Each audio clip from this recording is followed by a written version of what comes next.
Shalom, shalom, boa tarde.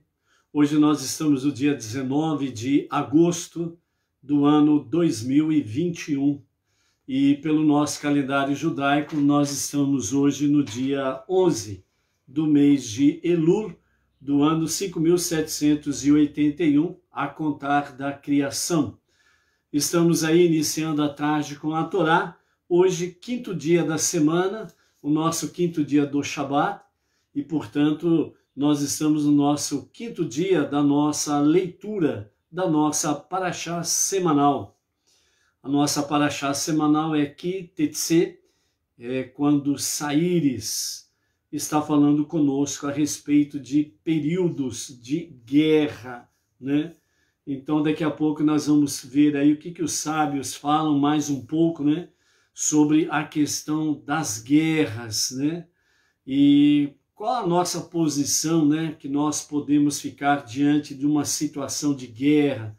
Esses tempos difíceis que nós estamos enfrentando, sabemos que a nossa emuná, a nossa confiança em Deus, ela precisa ser absoluta. Sem sombra de dúvidas, a confiança em Deus está acima de qualquer questão e sabemos que Deus é tudo, tudo é Deus. Mas nós podemos ou devemos fazer alguma coisa, ou nós podemos aí ficar em cima do muro, darmos uma de isentões, nós podemos fazer igual, né, aquela ave que enfia a cabeça debaixo da terra e se esconde, né? Então, qual que é a nossa posição aí? Daqui a pouco nós vamos ver aí o que os sábios nos falam a respeito de períodos de guerra, e nós não podemos esquecer que, de fato, nós estamos vivendo diante de guerras que estão aí à nossa frente, ok? Então, hoje nós estamos a 347 dias do ano 5781 e vamos ver aí o que nos fala, né, a nossa gota de sabedoria do nosso Rebbe Menachem Mendel, em que nós estamos, né, num novo grupo de gotas de sabedoria. São 19 sabedorias que nós temos da parte do Rebbe sobre dias virão, né? Dias virão, ou seja, dias em que realmente as profecias se cumprirão e Mashiach se revelará para que realmente venha colocar de fato as coisas no seu devido lugar, né? Então, que nós possamos estar nos preparando para isso. Alguns caminhos dentro da Torá, dentro das 4 linhas da Torá, ok? E então o Rebbe Menachem Mendel, de Tzadik da nossa geração, a liderança da nossa geração, assim nos fala. Há mais de 1800 anos, o autor do Zohar previu uma revolução da ciência que ocorreria por volta de 1840. Lá ele descreve as comportas do céu no alto e as fontes de sabedoria embaixo, irrompendo no solo e inundando a terra, tudo como preparação para uma era em que o mundo estará cheio de sabedoria e conhecimento da unicidade do seu Criador. A sabedoria de cima são os segredos mais profundos da Torá que foram revelados aos mestres racídicos. A sabedoria de baixo é o novo entendimento da unicidade da criação que foi revelado pela ciência moderna. E agora está tudo preparado. Então o nosso Rebbe Menachem Mendel já nos fala que há mais de 1800 anos, né, portanto há mais de 1800 anos atrás, o autor do Zohar, Shimon Bar Yochai, já previu a respeito da revolução, evolução, a prosperidade, né, das ciências nos últimos dias. E então, de fato, lá ele descreve nesse período no sentido de comportas no céu, né? Ou seja, com portas do céu no alto e as fontes de sabedoria embaixo. Então, a sabedoria de cima, né? A sabedoria no alto, são os segredos mais profundos da Torá que foram revelados aos mestres racídicos. Essa sabedoria, nós hoje conhecemos, né? A sabedoria no sentido dos segredos mais profundos da Torá. Hoje nós sabemos a Mishnah, que está ligada, conectada à Torá oral, certo? A Torá escrita é aquela que há muito tempo vem aí entre os quatro cantos do nosso planeta, sendo divulgado, né? A chamada Bíblia impressa, por exemplo, né? Então, a Torá escrita, os 5 primeiros livros da Bíblia, os demais escritos do Tanar, conhecido no mundo não judaico como Antigo Testamento. Então, nós temos aí a Torá escrita, mais os demais livros do Tanar. E, posteriormente, nós temos aí, né, o conhecimento sobre a Mishnah, a Torá oral, o Talmud, a Kabbalah, o Zohar, que são, de acordo com o seu título, são os segredos e mistérios mais profundos da Torá que são reveladas para os sábios, foram reveladas para eles. No mundo judaico isso foi passando de geração em geração, mas principalmente aí depois que o nosso Rebbe Menachem Mendel assumiu a liderança do Rabad, do mundo judaico, a partir de 1951, de fato, esse conhecimento começou a se expandir mais ainda nos 4 ventos do nosso planeta. Então, quando ele nos fala sobre a sabedoria de cima, ele diz, são os segredos mais profundos da Torá que foram revelados aos mestres racídicos. Dentro disso daí, é tudo uma preparação para que o mundo esteja cheio da sabedoria e do conhecimento da unicidade de Deus. Então, com esta liderança do nosso Rebbe Menachem Mendel, a partir de 1951 até 1994, a partir dessa data foi quando ele ocultou-se, né, às vistas. E nesse sentido, a partir de 1951, a expansão do mundo judaico, o judaísmo, a Torá, o Talmud, a Mishnah, a Torá oral, Kabbalah, os escritos e os seus conhecimentos, sua sabedoria, né, os segredos e os mistérios mais profundos da Torá, de forma paulatinamente, ela tem sido divulgada, manifestada nos 4 cantos do nosso planeta. E nesse sentido, então, a sabedoria de cima, ou seja, as revelações de Deus aos nossos sábios, aos sábios do povo judeu, tornaram-se mais transparentes, visíveis, entre aspas, mais palpáveis. E nós temos aí cada vez mais, principalmente nos últimos, vamos colocar aí mais nos últimos 20 anos, essa divulgação nos quatro ventos do nosso planeta, leste, oeste, norte e sul, esse conhecimento, essa sabedoria, esses segredos, esses mistérios têm sido cada vez mais divulgado, anunciado e ensinado nos 4 cantos. A sabedoria de baixo é o novo entendimento da unicidade da criação que foi revelado pela ciência moderna. Então, a ciência moderna, ela realmente tem trazido conhecimentos aí no mundo científico e que vem realmente trazer aquela famosa expressão: só tem um que pode fazer uma coisa dessa, não tem outro a não ser o próprio Deus, o próprio único Criador, né? Toda a complexidade da criação, seja desde um objeto material, uma pedra, uma centelha, uma fagulha de um grão de areia, aquilo que está no mundo visível, no mundo invisível, cada questão em si, né?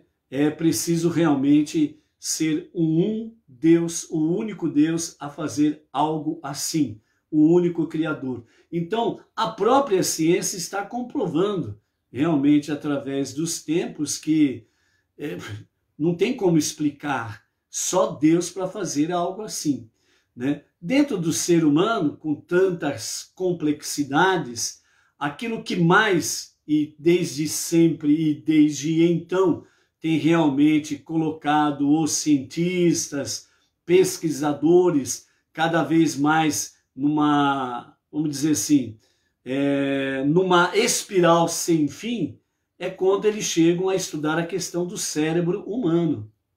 Eles não conseguem compreender completamente o cérebro humano, né? Como já disse uma certa feita um cientista, que desde a sola do pé até o último fio de cabelo da cabeça, ele tem estudado o corpo humano e ele vai encontrando explicação para tudo. Mas quando chegou no cérebro, deu um nó. Ele falou, como que eu vou entender isso? Como isso pode ser? Né? E então, alguém religioso disse para ele, só Deus tem a resposta.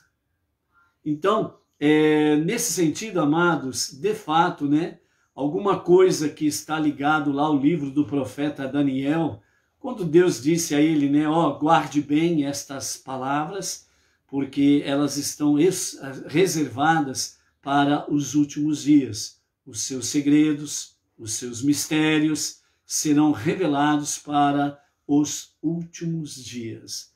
E nós estamos aí, nos últimos 20 anos, tendo cada vez mais um conhecimento, uma compreensão, uma sabedoria cada vez mais elevada, tanto da Torá, a palavra divina, como da obra da criação. Pois, de fato, precisamos aí estarmos nos preparando cada vez mais para levar à frente, levar adiante e anunciar sem cessar a unidade e a unicidade do nosso Deus. Abreviando, os dias da revelação do justo e o verdadeiro Mashiach. Pois, como disse o nosso Rebbe, lá em 1951, esta é a última geração do exílio, especificamente falando para os judeus, a última geração do exílio e a primeira da redenção dos últimos dias. Então, por isso, 14 de maio de 1948, de lá para cá, mais do que nunca patente está realmente os últimos dias. Eretz Israel voltou para as mãos do povo judeu. E nesse sentido, de lá para cá, tudo no mundo tem realmente atingido grandes proporções de sabedoria, conhecimento, entendimento, a prosperidade científica, a prosperidade da tecnologia e coisas semelhantes. Por quê? Porque nós estamos vivenciando os dias de Mashiach. Que ele, o justo e o verdadeiro Mashiach, se revele em nosso tempo, em nossos dias, e que seja para agora mesmo. Amém. Amém. Ok? Então nós estamos hoje no 5º dia da semana, o 5º dia do Shabat, e nós estamos na nossa 5ª leitura da nossa Parashá semanal, ok? Estamos aí em conexão com a Sara Bauer, Rio de Janeiro, a Maria Luísa lá de Palmas, Tocantins, a Donária Carmo, Lisboa, Portugal, né? O Luiz Ribeiro, Itaquera Grande, São Paulo, né? Baruch Hashem, Josélio Tavares, né? Lá da cidade de Silveiras, e aqueles que vão chegando aí, o nosso Shalom, Shalom, ok? A nossa 5ª leitura está no nosso capítulo 23 do livro de Devarim, e a partir do versículo 27 nós vamos até o capítulo 24 e o verso 4. Continuando o discurso, né, o discurso de despedida de Moshe, que também por alguns sábios é chamado de o testamento de Moshe. Então nós vamos aqui para o capítulo 23, verso 25, falo sobre prerrogativa dos trabalhadores, que diz assim: se tiveres sido contratado como apanhador e com essa função entrares na vinha de teu vizinho na época da colheita, poderás comer quantas uvas quiseres, mas só até te saciares. Porém, não poderás colocar nenhuma em teu recipiente para comer depois. Contudo, caso sejas empregado que não trabalha especificamente na colheita, esse privilégio não te é concedido. Similarmente, se tiveres sido contratado como ceifador e com essa função entrares no campo de cereais de teu vizinho na época da ceifa, poderás colher as espigas de cereais manualmente para comer os grãos, mas não poderá levantar uma foice sobre o cereal no campo de teu vizinho, a fim de cortá-lo para ti. Esta prerrogativa se limita a situações em que estejas trabalhando com produtos vegetais, em contraposição de leite, queijo e coisas semelhantes, bem como também os produtos não tenham sido processados a ponto de se tornarem sujeitos a todos os mandamentos que recaem sobre eles antes que possam ser ingeridos, como, por exemplo, o dízimo no que é tocante às uvas cultivadas para serem comidas, ou a separação da primeira porção da massa. Quando o produto está ligado a algum mandamento, então não se pode ingerir tal alimento antes de se cumprir a mitzvah.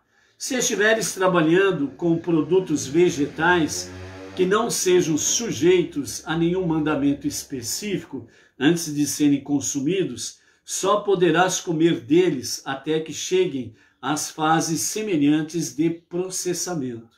Apesar de ter obrigação de permitir que comas enquanto trabalhas, teu empregador não será punido se te impedir de o fazer. Agora entramos no capítulo 24, e do verso 1 até o verso 4, né? Nós temos aí a respeito de as regras, né, para o divórcio, que diz assim: se um homem tomar uma mulher desposando-a e tiver relação conjugal com ela, e ela se tornar desagradável para o marido, porque ele descobriu nela alguma coisa moral indecorosa, escrever-lhe-á um documento de divórcio e o colocará na mão dela, e assim a mandará embora de sua casa. Se depois de sair da casa dele a mulher for se casar com outro homem, este último marido, no fim, virá a odiá-la e também lhe escreverá um documento de divórcio e o colocará na mão dela, e assim a mandará embora de sua casa. Ou, se não fizer isso, este último marido que a tomou como mulher morrerá por causa dela. Nesse caso, ou no caso de qualquer divorciada que se case pela segunda vez e o novo marido, depois de divorciar-se dela ou venha morrer, seu primeiro marido que a mandou embora não poderá tomá-la novamente para que seja sua mulher, porque ela foi impurificada para ele, visto que teve relação com outro nesse interim. Por isso é abominação diante de Deus. Portanto, não porás desse modo pecado sobre a terra que Deus, teu Deus, te dá como herança. Porém, uma divorciada pode casar-se com o ex-marido se não houver mantido relação com mais ninguém depois de separar-se do seu primeiro marido. Aqui nós encerramos a nossa quinta aliá, ok? Então, as prerrogativas dos trabalhadores, né, são as regras a serem obedecidas dentro do campo em que se trabalha.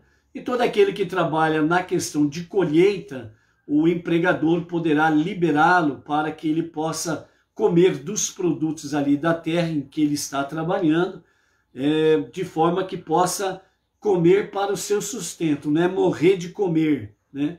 Muitas vezes tem gente que fala assim, quase morri de tanto comer, né? Na verdade, não podemos entrar nesse campo, pois aí está ligada a questão da glutonaria, né? E nós vimos a questão do filho rebelde, que começa com uma glutonaria, ou comer-se de forma desenfreada, né?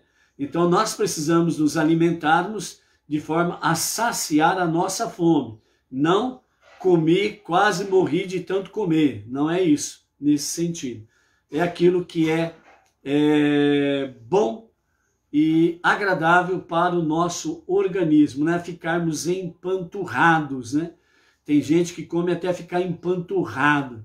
Parece que a comida vai começar a sair pelas orelhas, pelo nariz, pela boca.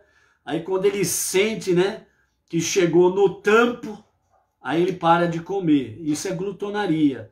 E se os pais não educarem os filhos corretamente, como vimos ali a questão do filho rebelde, que começa com a glutonaria, ele se tornará no futuro um ladrão, um beberrão, um glutão, né? E aí, quer dizer, desencadeia uma ação imoral, né, para a própria pessoa. E nesse sentido aqui, então, né, o empregador ele liberava o trabalhador para que pudesse se alimentar naquele campo que ele estava trabalhando, mas era apenas para saciar a fome, comer o suficiente para que realmente pudesse estar alimentado, né? E quem não trabalhava nesse campo, no sentido da ceifa, né? Então ele não tinha a mesma regalia, né? Então as prerrogativas dos trabalhadores no sentido assim, obedecer regras. É aquilo que nós conhecemos nos dias de hoje, aí, onde que muitos chamam, né? Os direitos trabalhistas, apesar que tem muita coisa aí que não está lá pontual com a Torá, né? Então é diferente. Mas aqui, para o conhecedor do monoteísmo com fundamento judaico, o que ele tem que ter pela frente? Que as prerrogativas dos trabalhadores é aquilo que é algo justo, decente, né? E para o trabalhador. Então aquele que é empregador, né? Aquele que é patrão e tem o conhecimento do monoteísmo com fundamento judaico, ele tem que tomar muito cuidado com as suas atitudes, para que Deus não seja zombado por causa da sua má atitude, né? A mesma coisa acontece com referência ao casal, a mulher, né? A mulher do casal, né? Que é patroa, tem a sua funcionária ali, né? A sua colaboradora dentro da sua casa para os trabalhos ali dentro da sua casa, né? Então, de acordo com a Torá, lá nós vemos que o escravo, né, chamado de escravo, lá, ele precisa ser tratado como um membro da família. É o mesmo caso que se aplica no sentido, quem é patrão, patroa e tem conhecimento bíblico do monoteísmo com fundamento judaico, o seu funcionário, seja na sua empresa, seja ela pequena, média ou grande empresa, a sua secretária que trabalha em casa, né, famoso conhecido como a empregada doméstica, por exemplo, né, essa expressão que é muito conhecida. Então, essa funcionária que está trabalhando com você, ela precisa ter dignidade no seu trabalho, né? Então, por exemplo, tem famílias que pegam aí a questão, né, da empregada doméstica e a família toda senta à mesa para comer, ela tem que servir todo mundo e ela fica fora da mesa. Ela fica fora da mesa. Ela vai ser a última a comer, né? Está errado. Não é assim que se trata um funcionário da casa, né? Então, se você é patroa, se você é patrão de uma funcionária do lar, então chegou a hora do almoço, todos comem junto, inclusive a funcionária. Ela não fica lá para escanteio, né? E tem aqueles casos, né, que além dela ficar para escanteio, na hora que vai comer, ela tem que comer lá do lado de fora da casa, né? Tem aqueles que fazem isso, né? ou então ela tem que comer lá no quartinho, lá que tem lá no fundo, escondidinha lá, vai comer lá. Faz seu prato e vai comer lá. Então tenham as prerrogativas dos trabalhadores. O pontual qual é? É que quem é patrão, quem é patroa, que os seus funcionários tenham dignidade. Você tem que zelar pela dignidade dos seus funcionários. Eles têm que trabalhar de cabeça erguida, com dignidade. Eles poderem chegar nas suas casas, junto com seus familiares, e eles se sentirem honrados pelo trabalho que tem e com quem está trabalhando, certo? E não chegar em casa lá como um Zé Mané, um Zé Ninguém, porque no seu trabalho ele é humilhado, pisoteado, xingado e por aí afora vai. Você tendo ou não tendo fé em Deus, a ordem é a mesma e a prestação de contas também é a mesma, ok? Lembra daquela questão do mandamento de honrar pai e mãe e do mandamento de espantar a mãe pássaro? Qual é a recompensa para os dois que o fazem? Aqueles que honram pai e mãe e aqueles que afastam a mãe pássaro do ninho, para ela não ver que você está pegando ou dos filhotes ou dos seus ovos, né? Quem faz, né, os dois mandamentos, a recompensa é a mesma, vida prolongada, né? Então essa é a questão aí. Então se você quer bem, você quer paz, você quer bênçãos, você quer realmente ter prosperidade nos níveis espirituais, físicos, financeiros e materiais, a chave é obedecer com amor os mandamentos de Deus, ok? E depois nós temos no capítulo 24, né, do verso 1 até o verso 4, sobre a questão a questão do divórcio, né? As leis sobre o divórcio, né?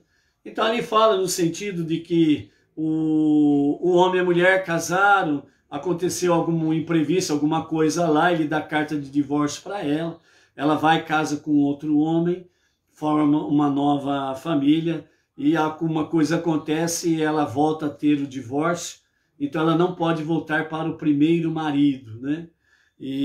Mas ela pode continuar achando um novo companheiro, casar normalmente, né? Então nós temos o aspecto aqui no sentido de que fala, né, sobre isso é abominação, né, diante de Deus, que não porás desse modo o pecado sobre a terra que Deus, teu Deus, te dá como herança, né? A aplicação dessas questões aqui para as nossas vidas, o aprendizado, né, que nós podemos tirar disso daqui, nesses mandamentos que Deus ordena explicitamente ao povo judeu, é que nós vimos aí, para poder dar uma carta de divórcio, ninguém aplicou aos mandamentos, às leis da questão da carta do divórcio, querendo acusar a mulher de alguma coisa imprópria, porque ele precisa ter provas, testemunhas, precisa estar bem fundamentado para poder repudiar a mulher. Isso não foi se aplicado até os dias de hoje no sentido de levar diante do tribunal, que é o caso específico que a Torá fala aqui, ok? Então, dentro desse sentido aí, o que Deus quer mostrar para nós através desses mandamentos aqui é que o povo de Deus ele precisa ter santidade em tudo. Em tudo. Então, a partir do momento que a pessoa, no caso específico aqui do divórcio, em que fala no sentido de repudiar a mulher, está mostrando aqui a realidade de haver realmente um amor sólido, um amor real, verdadeiro, para se constituir uma família, né? Então, o respeito um para com o outro é importante nesse relacionamento, né? Então, o que Deus quer mostrar para nós aqui, amados, é o ideal que Deus tem para cada vida, para cada casal e para cada família. É o ideal. Então, quando você lê, você ouve estas coisas aqui, às vezes fica aquela coisa meio complicada, mandamento para isso, lei para aquilo, pode repudiar, não pode repudiar, tem que ter testemunha, não tem que ter. Então, essa complexidade desses detalhamentos das leis referente a isso, aquilo e mais aquilo, é o que Deus quer mostrar para nós, assim, o que Ele tem para a pessoa individualmente, para o casal e para a família e para a comunidade e para o povo, Ele tem um ideal. Esse ideal é que precisa ser buscado. Esse ideal é que precisa trabalhar para se ter. Começa individualmente, depois quando vai para o matrimônio, por isso que não pode se ter pressa para formar um matrimônio, casamento, família, certo? A pessoa em si, ela precisa estar vivenciando o melhor desse ideal que Deus tem para cada um de nós. Não é aquela questão, eu vou casar porque eu quero ficar livre da minha família. Eu vou casar para ver se dá certo. Eu vou casar para ver se as coisas melhoram para o meu lado. E por aí afora vai. Não é nesse sentido. Muitas vezes nós sofremos consequências amargas porque nós tivemos pressa para fazer isso ou aquilo, sem uma orientação divina. E sem a orientação divina, entra em choque. Pá, pá, pá e pá. E aí vem os dissabores da vida, né? Então, quando a pessoa ela quer entrar numa aventura, então aquele negócio, a aventura, o próprio nome diz, é uma aventura. Você pode chegar do outro lado numa boa, ou você pode chegar do outro lado totalmente estrupiado, como diz, né, o outro, né, machucado, rebentado, ou às vezes não consegue nem chegar do outro lado. Então, por isso, a pressa, ela realmente, como diz o famoso ditado, quem tem pressa come cru e quente, né? Quer dizer, a alimentação não está devidamente pronta, e ainda por cima quente, e acaba aí queimando realmente, né, a língua, porque teve pressa. Então não, né? As coisas precisam ter ordem, disciplina, organização, precisa ter obediência à vontade de Hashem para as coisas darem certo, né? Uma coisa que nós conhecemos muito bem como ditado popular também é aquela questão. A saúde, ela é dura de conquistar e ser mantida, mas a doença ela pode vir rapidamente e para recuperar a saúde demora muito tempo, muitas vezes, né? Então, é aquela mesma questão. Deus nos dá total liberdade para nós decidirmos, ao livre-arbítrio. E nessa total liberdade que Deus nos dá, é exatamente para que nós possamos, de fato, discernir situações e numa conexão com Deus, nós podemos realmente ter uma sabedoria que vem do alto para que nós possamos tomar as decisões corretas, ok? Então, por isso, né, amados, nesse sentido aí, a Torá traz para nós o ideal de Deus, o que Deus tem de ideal, de melhor para nós, e é o que nós temos que almejar e buscar, né, com a devida direção e orientação divina, ok? A Malu, do Distrito Federal, ela falou que já trabalhou em casa em que era proibido até tomar água gelada. É exatamente isso daí, né? Mas não esqueçamos de que todos precisam prestar contas ao Criador, né? Então, as pessoas podem escapar do tribunal terreno, mas do tribunal celestial não tem como escapar. Certo, Malu? A Yaritza Verônica, lá do Chile, Shalom, Shalom, Yaritza. Então, amados, dentro desse aspecto todo, a Torá mostra para nós, de fato, que nós estamos numa guerra, no nosso constante dia a dia. Nós estamos numa guerra. É uma guerra entre a luz e a escuridão, as trevas, entre o bem e o mal, entre a verdade e a mentira. E já comentamos que, de fato, a verdade, a luz e o bem sempre prevalecem, mesmo que muitas vezes, aparentemente, parece que o mal, a escuridão, as trevas e a mentira parece que prosperam, né?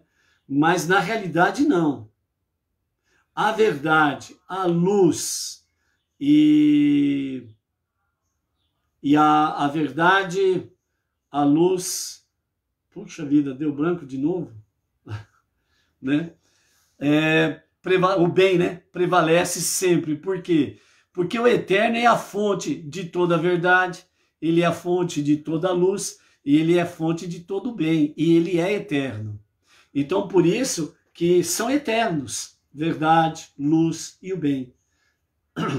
E estas coisas sempre vão prevalecer, mesmo que em momentos da nossa vida nós possamos achar o contrário, que a mentira, a injustiça, o mal estão prosperando, certo? Então, muitas vezes podemos achar que a verdade prevalece, mas não é bem assim. Então, nesta guerra que nós estamos aí, e a nossa paraxá nos fala sobre isso daí, que tetse, quando saíres a guerra, né? E aí a Torá traz para nós realmente ensinamentos e aprendizados naquilo que nós precisamos tomar cuidado. Os nossos sábios trazem para nós realmente conhecimentos a respeito desta realidade, dizendo: existem doutrinas que impedem a guerra aos seus crentes. Ou seja, há segmentos religiosos que instruem os seus crentes, os seus devotos, né? Que os impeçam de ir à guerra. Você não vai para a guerra. E existem os que pretendem permanecer absolutamente neutros e passivos diante de todo o combate. Então tem aqueles segmentos religiosos que dizem, quem estiver nesse segmento religioso...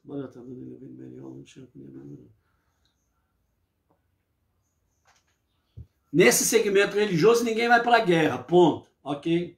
Tem outros que vêm e dizem assim, vocês aqui, vão permanecer neutros e passivos diante de todo o combate.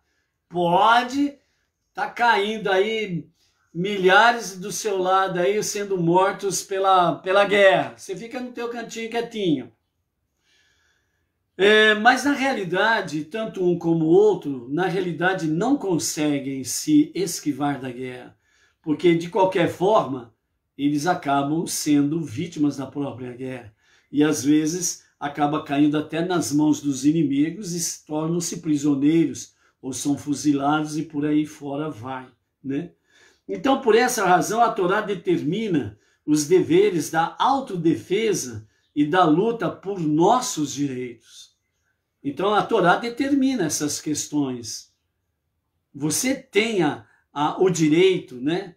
O direito de lutar pelo seu direito. Já pensou? É a mesma coisa daquilo que nós estamos vivenciando na atualidade, né? Convocar aqueles que deveriam defender a Constituição Federal, convocá-los para respeitar a Constituição Federal, sendo que eles deveriam respeitar a Constituição Federal. Convocar as pessoas para lutarem pelo direito da liberdade, se a liberdade é o seu direito. Então, realmente são tempos sombrios. É tempo de guerra, e tempo de guerra são tempos sombrios. E é o que nós estamos vivenciando, não só no nosso país, mas no mundo inteiro. Essa realidade. Querem, de todas as formas, realmente tirar a liberdade das pessoas para que as pessoas tornem-se escravos realmente dos, entre aspas, poderosos, porque são magnatas, são o dono do dinheiro, né? E eles compram quem eles querem comprar e determinam o que os seus vendidos, né, venham fazer para que eles sejam beneficiados, mesmo vendendo grandes e milhares e milhões de medicação para que eles possam ficar multimilionário, né? E aí, manda ver. Então é triste de ter de recorrer à guerra e ao derramamento de sangue, mas há momentos em que essa é a única alternativa e tem de ser feito. Tem de ser feito. A Torá não quer de modo algum negar isto, mas quando a guerra é necessária, deve legislar até sobre ela. A tática do avestruz que esconde a cabeça é uma tática indigna. E se a guerra for necessária, submeter-se-á aos seus mandamentos, ou seja, aos mandamentos da Torá. Então, se tem que ir para a guerra, nós não podemos esquecer que nesta guerra nós temos mandamentos a cumprir. Não podemos ir para a guerra de qualquer jeito pelos desvarios da selvageria da guerra. Nós temos mandamentos, como o povo de Israel sempre teve mandamentos no meio aos combates, no meio à guerra. A guerra é uma realidade. Ela é uma realidade. Se você, como diz, esses comentários nós estamos tirando daqui, a famosa Torá de Moshe, né? Que é a capa azul aqui, né? Então, nós estamos tirando esses comentários daqui, ok? Então, nesses comentários aqui, os sábios estão dizendo que quando é necessário ir à guerra, e há momentos que, infelizmente, é preciso ir à guerra e haverá derramamento de sangue, infelizmente, haverá, toda guerra tem, certo? Mas nós não podemos esquecer da Torá. Nós temos mandamentos a cumprir e você precisa estar, sim, no meio à guerra, mas sempre em foco aos mandamentos da Torá. Você não está ali como um bicho na guerra. Você está ali lutando, como vimos anteriormente, você está lutando pelos seus direitos. Não é pecado você lutar pelos seus direitos. Estão querendo tirar a sua liberdade. Lutar pela sua liberdade não é pecado. Mas temos que obedecer mandamentos. Nada possamos fazer para violar os mandamentos de Deus, ok? Não podemos esquecer que acima de tudo e de todos está Deus. E a nossa confiança precisa estar sem sombra de dúvidas nele, sempre nele. Por isso que ele, através de Moshe, traz mandamentos para serem aplicados mesmo diante de momentos de guerra, ok? Vânia Branco, Ipatinga, Minas Gerais. Shalom, Vânia. Que o Eterno renove a graça aí na tua vida, da mamãe, Baruch Hashem. E aí continua os nossos sábios dizendo, então aquela tática, né, de ser passivo, neutro, isentão, né, de ficar aí em cima do muro, ou então dar uma de avestruz e enfiar a cabeça na terra, são atitudes indignas, diz aqui nos nossos comentários dos nossos sábios. Né? Então, aquela mesma questão, se você não luta pela sua liberdade, então você não tem direito a ela. Continua com a sua cabeça enfiada na terra, continua em cima do muro, continua aí, né, alienado, como se nada tivesse acontecendo ao seu redor. Não é isso. Né? Deus te deu sabedoria para você discernir as coisas, ok? E no caso de guerra, onde todos os maiores sentimentos humanos são sufocados, então a lei de Moisés impõe prescrições porque mesmo na guerra não se pode perder a consciência do bem. Em primeiro lugar, a Torá ordena oferecer a paz aos nossos inimigos. Então a primeira coisa é oferecida a paz. É oferecida a paz, não querem a paz, né? Como nós vemos aí nos Salmos, né? Quando eu falo de paz para com os meus inimigos, o que eles desejam é a guerra. Quanto mais eu falo de paz, mais eles falam de guerra e querem a guerra. Mas a Torá diz que primeiramente você oferece a paz, né? Então essa é uma das coisas. Mais adiante também proíbe destruir árvores frutíferas ao redor da cidade sitiada, pois a guerra não deve significar de maneira nenhuma destruição. E os primeiros versículos da nossa paraxá, né, tratam de leis relativas aos direitos dos vencedores israelitas, né, em todo o espólio, né, da guerra, né? Então, qual é o ideal máximo da Torá? É a paz. Esse é o ideal máximo da Torá, a paz. Assim diziam os nossos profetas em suas prédicas. Por exemplo, Miqueias, capítulo 4, verso 3. Não levantará povo contra povo a espada, e não ensinarão mais a guerra. E na continuidade aqui do capítulo 4 de Miqueias, nós vemos aí que os instrumentos de guerra serão transformados em aparelhamento agrícola, ou seja, instrumentos para a agricultura, no sentido de produzir coisas boas, né? Porque a guerra em si, ela não dá bons frutos, né? Porque a morte, o derramamento de sangue, coisas semelhantes, né? Por isso que o ideal máximo da Torá é a paz. E é por isso que a Torá fala que a primeira coisa precisa ser oferecido a paz. Ok? Então, dentro desse aspecto aí, o judaísmo sabe como é triste ter de recorrer à guerra e derramar sangue, mas às vezes até é a única alternativa. Mas se a guerra é necessária, mesmo ela devem vigorar as leis humanas, né? Então, mesmo diante da guerra, é preciso não esquecer os mandamentos da Torá.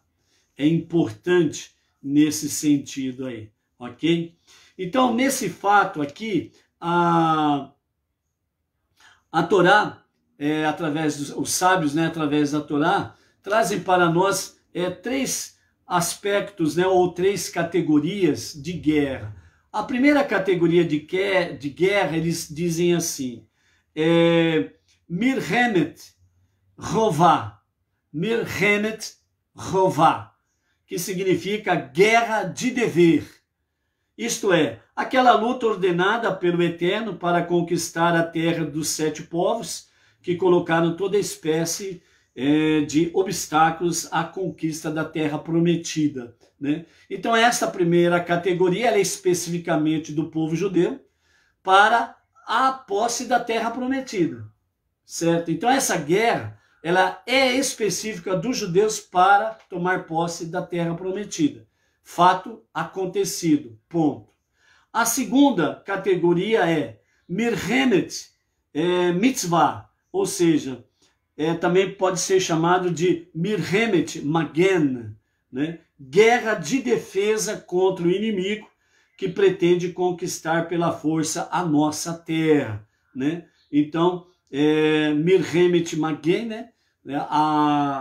A guerra da bandeira também pode se dizer assim, né? Ou do escudo, ou proteção, que é exatamente o que? A guerra em que é de defesa contra os inimigos que pretendem conquistar pela força a nossa terra. É algo vivenciado especificamente pelo povo judeu até a presente data, né? Golda Meir, quando foi a primeira mulher, né? E até então única mulher a ser primeira ministra em Israel, falaram para ela abaixar as armas. E aí, para que haja paz, né? Falando lá aqueles, né, enviados da ONU no sentido de fazer um pacto de paz, né? Então a Golda Meir respondeu para ele simplesmente assim, ó, se Israel abaixar as armas, ele não existirá mais. Se os nossos inimigos abaixarem as armas, haverá paz. Ponto. Então, essa segunda categoria de guerra também nos mostra essa realidade, literalmente falando, com referência ao nosso povo israelita. E a terceira categoria é Milhemet Reshut. Milhemet Reshut. Guerra de expansão, de anexação. Então Rashi explica que o problema da guerra que estamos abordando é o do tema Milhemet Reshut, né, que é a guerra de expansão ou de anexação. Uma guerra de anexação territorial, sublinhando, aliás, que o povo Israel não é um povo guerreiro e se é obrigado a lutar somente para defender e garantir a sua existência ameaçada pelos inimigos que o rodeiam. Vale a pena mencionar que na guerra de defesa e do dever, que são as duas primeiras categorias, todos são mobilizados, mesmo o Ratan Mehedro e Kalá Merupatá, que significa o noivo sai do seu quarto e a noiva da tenda nupcial. Enquanto que a guerra de expansão, que é a terceira categoria, a Torá já determinou muitas restrições e inúmeras exceções para os convocados, né? Então vejam bem, nas duas primeiras guerras, né, ou categorias de guerra, que é a primeira no sentido de conquistar a terra e a segunda de defender a terra, né? Nessas duas primeiras categorias, todo o povo é convocado, inclusive o noivo e a noiva, né? Então, o noivo, né, sai do seu quarto, a noiva sai do seu palio nupcial, né, para que o noivo possa ir para a guerra. E a terceira categoria, que é da expansão, né, conquista, né, então há algumas restrições e exceções que é feito para os convocados para a guerra. Então, nas duas primeiras categorias, todos são convocados, ponto. Na terceira categoria, que vem para a questão de expansão e anexação de territórios, né? Então aí tem algumas restrições. Por exemplo, aquele que é noivo e não desposou literalmente a noiva, então ele não é convocado.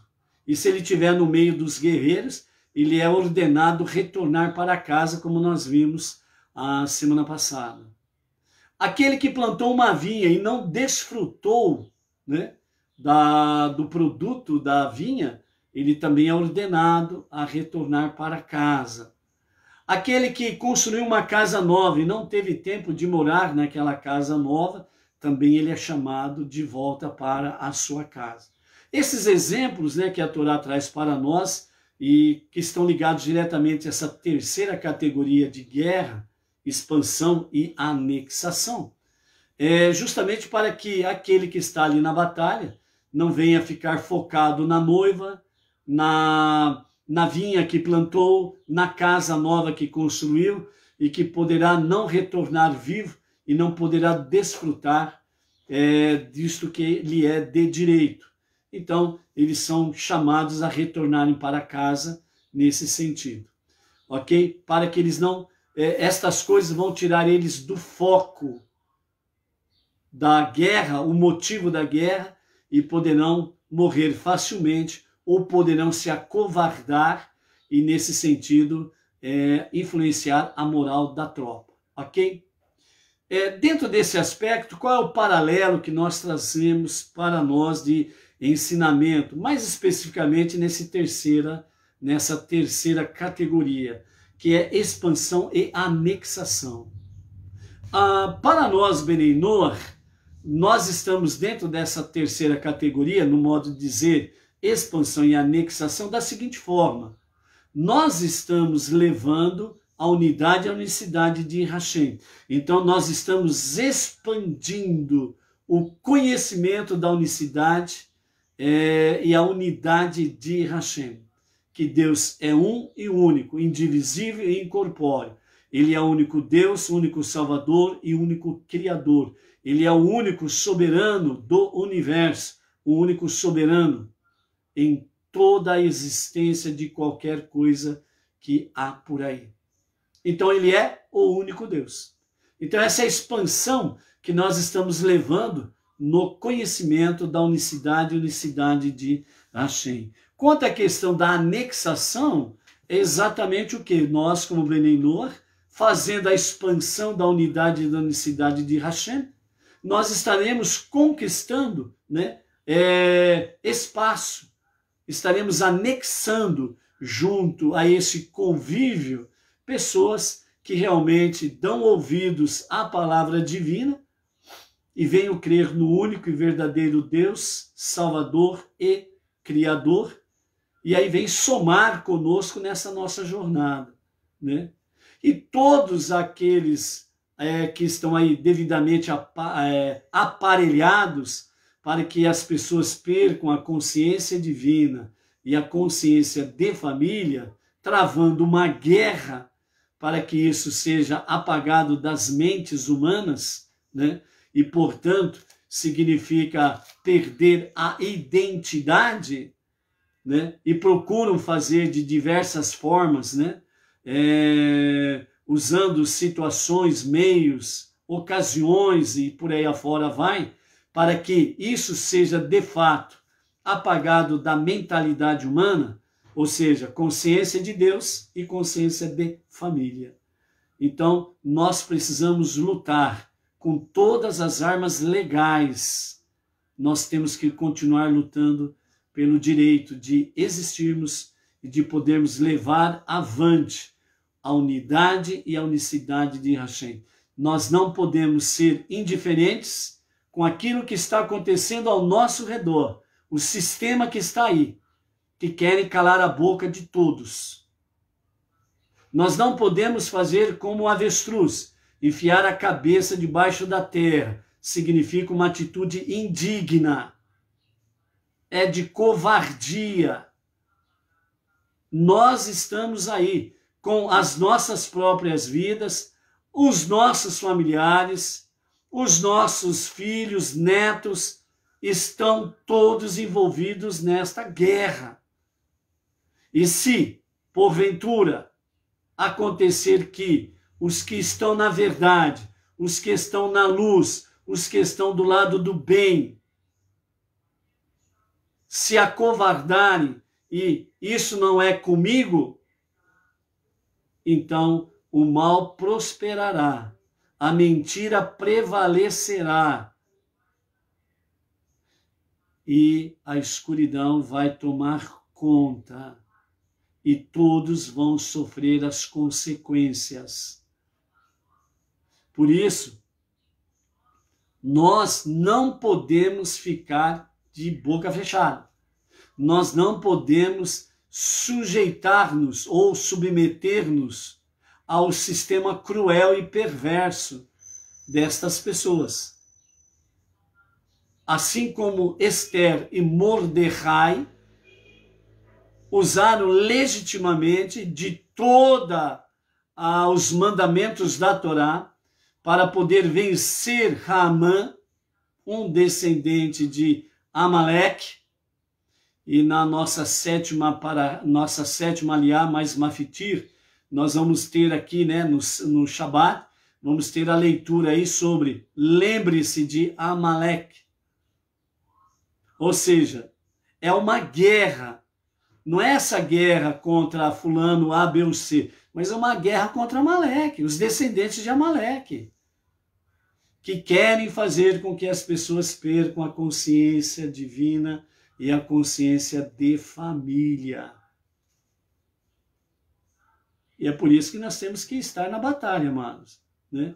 Nós precisamos estar aí em frente. Então, por isso, né, os nossos comentaristas, entre eles Rashi, né, nos fala que se é obrigado a lutar, é somente para defender e garantir a sua existência ameaçada pelos inimigos que o rodeiam. Imaginemos então Golda Meir o que disse: Se nós abaixarmos as nossas armas, os nossos inimigos nos trucidam. Simplesmente vão nos eliminar completamente.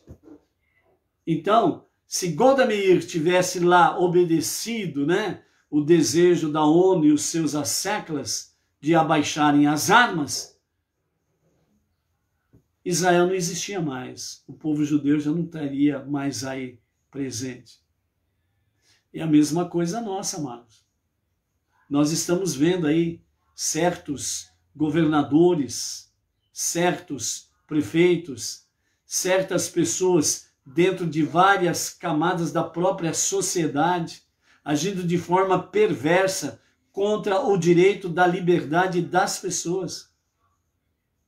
Independente de segmento religioso, decretaram fechar as portas das igrejas, dos segmentos religiosos. Por quê? Porque eles não suportam que falem de Deus. Então, de fato, né, estamos vivenciando um momento muito difícil na nossa história, tanto do nosso país como na história mundial da humanidade. E os perversos sabem que pouco tempo lhes resta. Então eles querem o quê? O máximo do possível. Fazer com que as pessoas possam naufragar na consciência de Deus e na consciência de família. E aí, simplesmente, o mal prevalecerá, a escuridão prevalecerá, a mentira prevalecerá, e aí muitos vão abandonar de fato, né, aquilo que é real e verdadeiro. Ok? Então, amados, dentro desse aspecto aí, nós temos a questão que a nossa liberdade, ela é importantíssima. E Deus mostrou isso quando ele libertou o nosso irmão mais velho, o filho primogênito, o povo judeu do Egito, onde ele dizia, através de Moshe e Arão, ao faraó: deixa o meu povo sair. Para qual finalidade? Para que sejam livres para prestar um serviço digno a Deus.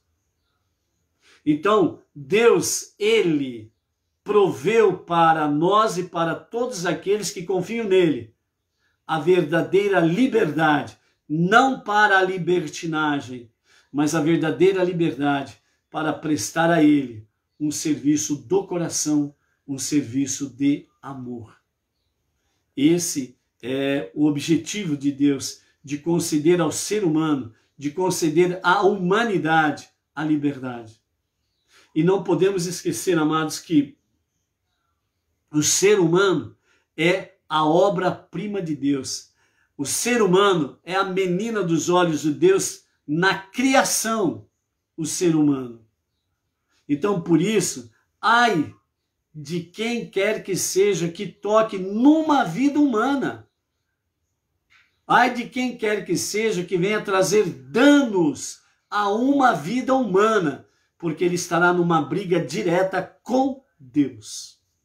E os perversos não escapam e não escaparam e não escaparão da mão da severidade de Deus, de justiça e juízo. Então, você é importante para Deus. Você é a menina dos olhos de Deus. E Ele cuida de você. E Ele concedeu a cada um de nós o poder de lutarmos pela nossa liberdade. Então, temos aí várias formas de podermos lutar pela nossa liberdade. As nossas preces diárias, o nosso estudo da Torá, o estudo das 7 leis universais, a nossa techuvá diária, que é o nosso retorno constante a Deus, a nossa tzedakah, as doações, dízimos, ofertas, ligados a isso daí tudo, aquilo que temos falado aqui. Temos estas preciosidades de podermos lutar pela nossa liberdade. E junto com isso, nós, não judeus, Benei Noa, somarmos com as pessoas que estão lutando pelo mesmo direito, para que você, junto com elas, eles possam ver que mesmo vocês lutando juntos pela mesma liberdade, eles possam ver que em você há algo muito diferente dos demais, onde tem mais luz, onde tem mais verdade, onde tem mais a presença do bem, onde tem mais a presença divina. E ele vendo que você está junto numa luta por um direito legal, divino, liberdade, ele possa então se aproximar de ti e perguntar a você: o que você tem que eu não tenho? E você poderá dizer mais ainda com intensidade e com autoridade sobre a unicidade de Deus, sobre a respeito do único e verdadeiro Deus, a unidade e a unicidade de Hashem. Há um só Deus, há um só Salvador e há um só Criador, que é o Deus Todo-Poderoso. E ele tem para nós a Torá, que é de fato a nossa regra de fé e prática que nós temos pela Torá.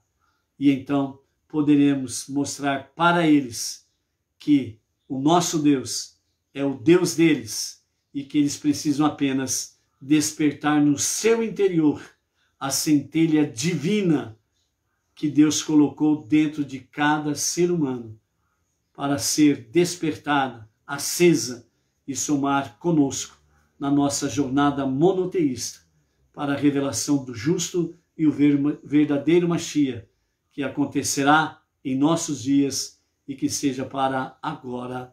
Amém. Vê. Amém. Ok? Vamos ficar por aqui. Amanhã temos o 6º dia. Então, até amanhã. Shalom, shalom.